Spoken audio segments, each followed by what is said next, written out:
Testing. 1, 2, 3, testing. Welcome, survivors. This is Eerie Knight of the Pseudo Posse, and today I'm doing something very different. In most build videos I've done, I get at least one comment from someone that hates cheese bases. Some players want a base more grounded in reality. Sands, floating, zombie droppers, slides, windy obstacle courses, basically anything that doesn't look like it belongs on an episode of Wipeout, American Ninja Warrior, or insert country of origin equivalent show. You get the idea. A base that looks, feels, and functions like a base you might actually use in a real zombie apocalypse. Historically, I have made bases that abuse and torture the zombie AI, and I am always looking for new and creative ways at haunting their dreams. But this time, I'm going to listen to those few naysayers out there and give them what they've been yearning. There aren't a lot of realistic no-cheese bases out there that actually work. So here it is, a no-cheese horde base. No zombie droppers, no force fields, no shenanigans. In some ways, making a no-cheese base is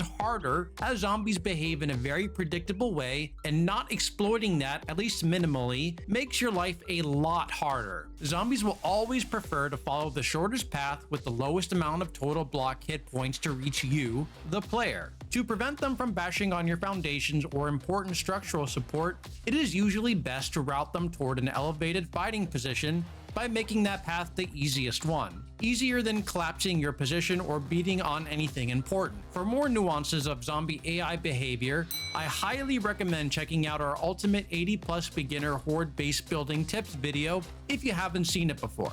Link in the description below. Anyways, without giving them this type of path, there is nothing to stop them from making their own path, trying to beat their way through to you, or collapse anything you are standing on. It makes killing them harder as they won't be going a designated predictable route, making it harder to aim and shoot, cluster for grenade kills, and incredibly difficult to melee and put your base in lots of danger. Making a base literally on the ground is trickier as zombies have essentially a path to your base from every direction.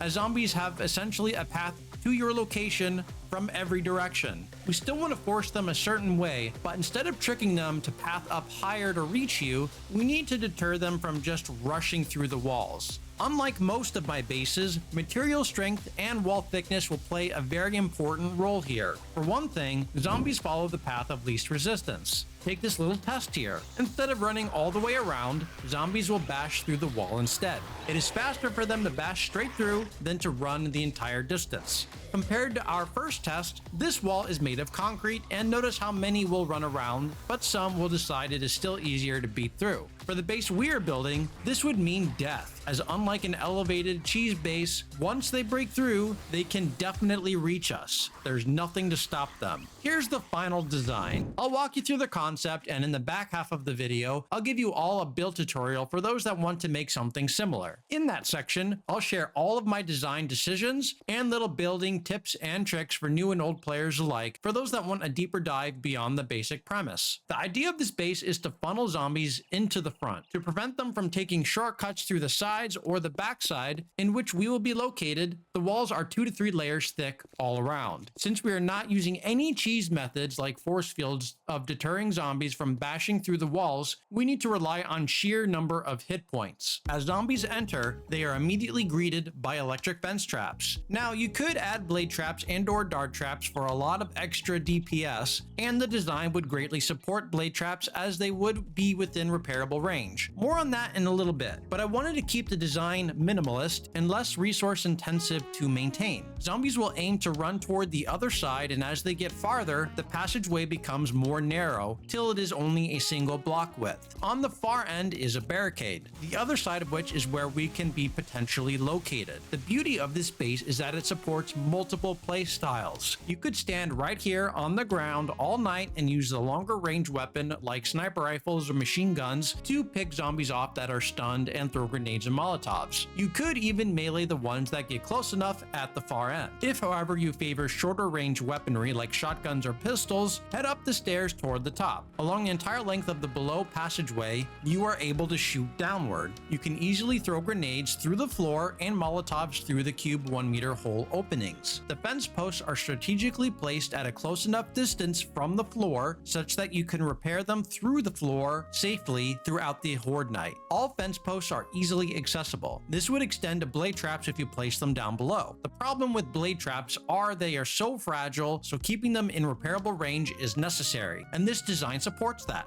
Since this base is not a cheese base, it cannot survive without your direct and active involvement. No matter which playstyle you choose, you will need to repair the fence posts periodically from up above, as they will be extremely important for your survival. So you'll need to move around back and forth, but you can fight them at pretty much any position along the entire base. Other comments we've recently gotten have also asked for a good multiplayer base, and I thought I'd kill 2 birds with 1 shotgun and make this base very multiplayer friendly. As stated previously, this base supports multiple playstyles and has so many positions one can fight from, down below or anywhere up above. This would allow multiple players to take up different positions and split up duties. You can have your designated sniper at the bottom taking controlled precision shots, and up above let your teammates let loose and unleash hell up close and personal. Of course, feel free to shuffle around as you can literally fight along the entire length of the base. All of you guys could fight from up top if you wish. The base is very flexible, allowing you to have fun in your own personal way. But again, you need to be constantly engaged, and when demos start spawning, you need to be very careful in taking them out, as one bad grenade can ruin your day. This design works as when you are on the ground at the far end,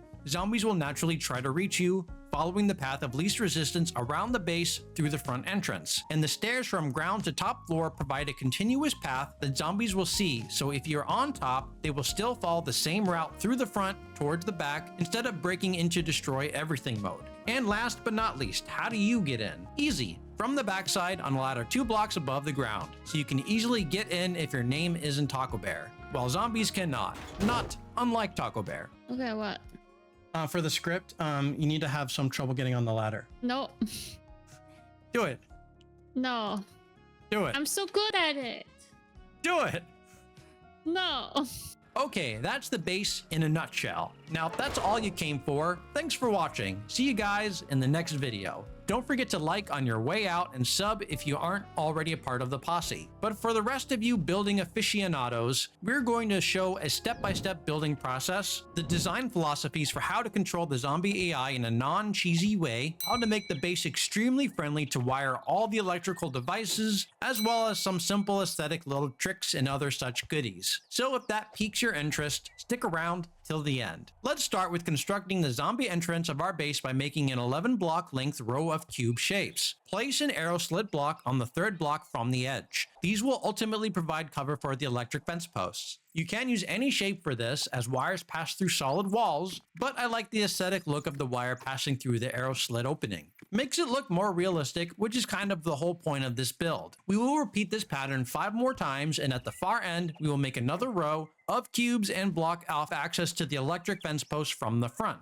On the other side, we are going to start narrowing the width between arrow slit blocks by alternating rotated ramps and arrow slit blocks till we are down to a single block width. Next, we are going to extend the length of our 1 block wide corridor by an additional 8 blocks by placing more cube shapes on the ground and continuing our arrow slit wall on either side. On the other side of our corridor, I'll place some scaffold ladders to block the zombie path and lay down some more cubes, which will be one of our fighting positions. Okay, time to start making our walls thicker. We could simply add extra layers of the full cube shapes, but I hate perfectly cubic bases, so we're going to put in a bit of more effort and use the ramp 8 meter shapes. Select the ramp 8 meter 01, but first put down a row of full cubes at the bottom only. Immediately in front of those, place the aforementioned ramp 8 meter 01. On top of the cube shape, place a row of 8 meter 08. The rest is incredibly straightforward. Next, select ramp 8 meter 07 and place those across. Then ramp 8 meter 06, followed by the ramp 8 meter 05, ramp 8 meter 04, and ramp 8 meter 03. Behind that wall, we will start filling in the cube shapes. You could fill that in completely solid, but I want to add some aesthetic and eventually add some spotlights. So I'll mix in some pillar 1 meter shapes and form columns on either end and in the center. In between, I'll use pillar 1 meter 6 way, which will eventually hold the spotlights. Underneath, I'll fill in some pole corner bracket centered shapes to make it look supported. On top, I'll fill in a row of solid cubes. Again, you could just make the wall completely solid if you don't care about aesthetics, but I always like to add a bit of detail to my builds. That's just me. We'll repeat the same exact wall on the other side of our entrance with all the ramp 8 meter shapes, cubes, pillars, the whole thing. Next, we're going to get to one of the important parts of the build, the upper floor from which you can solo or with teammates fight from above at closer range, and also put yourself within repairable range of the electric fence posts. To demonstrate that, I'm going to punch on this fence post so we can check when we are within repairable range. If we hop up above to the height of our floor and aim at the fence post, we can see we are out of range. I want to be this high up as it will better protect us from our own grenade blasts at this close range. So what I'm going to do on the ends is to make this angled railing setup. From down here, I can easily reach this fence post. Here's how to construct. Place railing corners along the wall, and above those, use railing diagonals. In between the railing corners, place down scaffold ladder. And above the ladders, place the pole 4-way. Originally, I wanted to use scaffold ladder only as my floor, as it nicely blocks cop spit, but it does have a tiny issue. Zombies do not see it as a path. So if we purely use this as our upper floor, zombies won't sense a way to reach us and thus bash on our walls instead. This simple test shows what would happen. Hence, we need the pole 4-way on top, which is also cop spit protective, like the scaffold. You might reasonably ask at this point, why still include the scaffold below? 2 reasons. First is as a double layer protection against cop spit. And second, the pole 4-way has a wider gap, making it easy to fall through, so the scaffolds can catch us if we fall. Anyway, we'll repeat this configuration all the way down to our existing wall. Speaking of our wall, I'm going to use the cube half corner 01 and 02 on top of our side walls purely for aesthetic reasons. It adds a nice aesthetic look on the outside, creating nice, sleek, straight contours that give us a nice look. Wherever I can, I'd like to replace the full cubes with something alternative. We'll make this section of wall 3 blocks high all the way around. Back on the bottom, we need to provide cover for our electric fence posts. Start with a row of railing corner on top and fill in the gaps with the railing block. On the ramp sections, rotate the railing diagonal to match the angle of the ramp.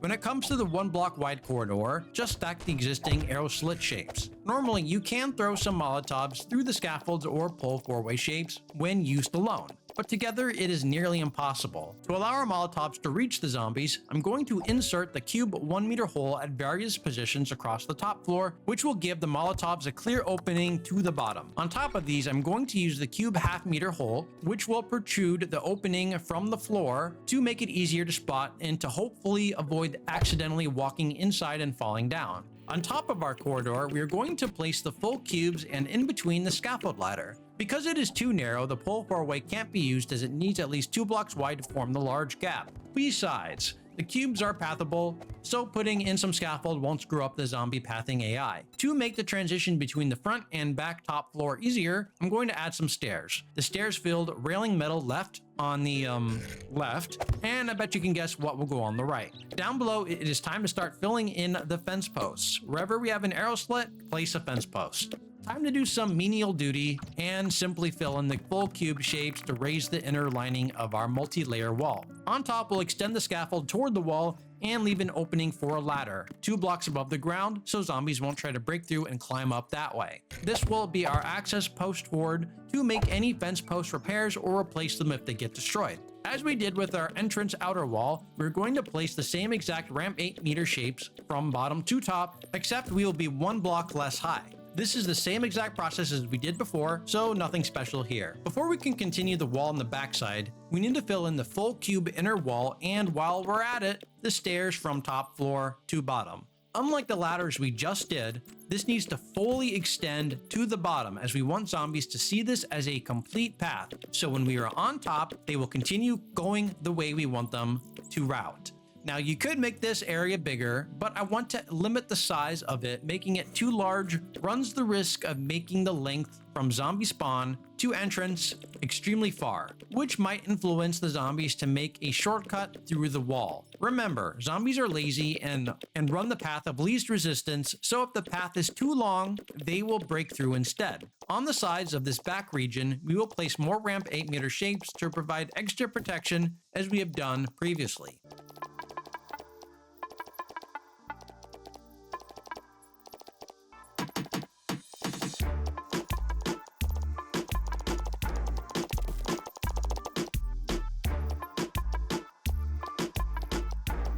Okay, we're nearly there. One nice trick for making a cube wall less boring is to alternate between cube and cube 3/4. It creates a nice contour akin to what you might see in a castle or Gothic cathedral. It is incredibly simple to do and really gives your walls a nice definition. Not only that, the cube 3/4 shape is cop spit safe, just like the cube, so there really is no downside. Another optional decorative element for our inner wall you could add is placing some double poles. I like using these as embellishments whenever I want a simple geometric addition to my base build. The roof for the entrance is quite simple. We'll use cube half corner 01 and the pole. We'll alternate these so we can build higher till both sides meet in the middle, where we will use the double pole and top it with the full cube. Not only do the poles provide the functional service of structural support, but they also give us a nice aesthetic of beams running across our roof. So win-win for me. The rest is easy. Just extend the shapes across the length of the structure. In the front, I'm going to put full cubes to cover the side of the roof and fill in the gaps with the cube 3/4. Again, it provides a nice contour instead of a completely flat surface. Cube 3/4 shapes are excellent for this purpose. At the bottom, we'll add some stairs to make zombie entry easier. We don't want them to get bunched up trying to jump inside, causing them to beat on our structure. This should make the zombie flow consistent. Optionally, we can take out a 3x3 region in the front and place in some full cubes and add the clock shapes. Again, all in service of more contours and embellishments. The trellis square can also be used as some outside trimming along with the quarter trim sheet. Another roof detail I'm going to add is the gazebo roof V104. While I am specifically going for a blocky roof style, I want to add some slight slopes for some added definition. These will be placed across each row of roof. The rest of the roof will be filled in with cubes. We want to eventually place spikes on top, so a flat surface is required. On the far end, a bit of catwalk and a ladder will give us roof access from the top floor. And because full cubes above the stairs make it a bit confined, I am replacing those with the cube quarter and cube half to give us more headspace, while also providing a nice aesthetic. On the lower roof, I'll use picket full fences to provide a crenellation effect and the picket fence corner in the corners. Lastly, we'll fill in the roof with spikes. Alright, time to wire. One of the reasons we chose the railing blocks is that they can be wired through them, which makes wiring from fence post to fence post an absolute breeze. Same thing with the scaffolds on top. We can wire through these above and connect each fence pair. In order to reach the generator to our fence posts, we'll require relays. So from the switch connected to the generator, we can attach to the relay and from there connect to the fence posts. Because you can only connect a maximum of 9 wires, we need to save a wire to connect to another relay so we can get all the fence posts at the entrance. And actually we find ourselves still hitting the wired cap. So we'll need to do the same trick, remove a connection at another relay so we can get the remaining posts. And that's pretty much it. Well, if you made it this far, you truly are fine building connoisseurs. And I appreciate you sticking around this long. Shout it out in the comments if you made it to the end. Since you stuck it out, you might as well like the video and subscribe to the channel if you haven't already. Don't forget to click the bell to enable video notifications so you don't miss the next one. Feel free to leave any suggestions in the comments for what you'd like me to do in a future video. Hey naked girl, come this way. I go free stuff. Whoa. You ready for me to I'm ready. change? I'm ready for the transformation. Oh my god. That is amazing. How do I look? That is amazing. Can be anything. Cool. Yes. Perfect. Last but not least, thank you Patreon members. Your support enables us to provide higher quality content for everyone else. On that note, this is Eerie Knight signing off. See you all in the next one.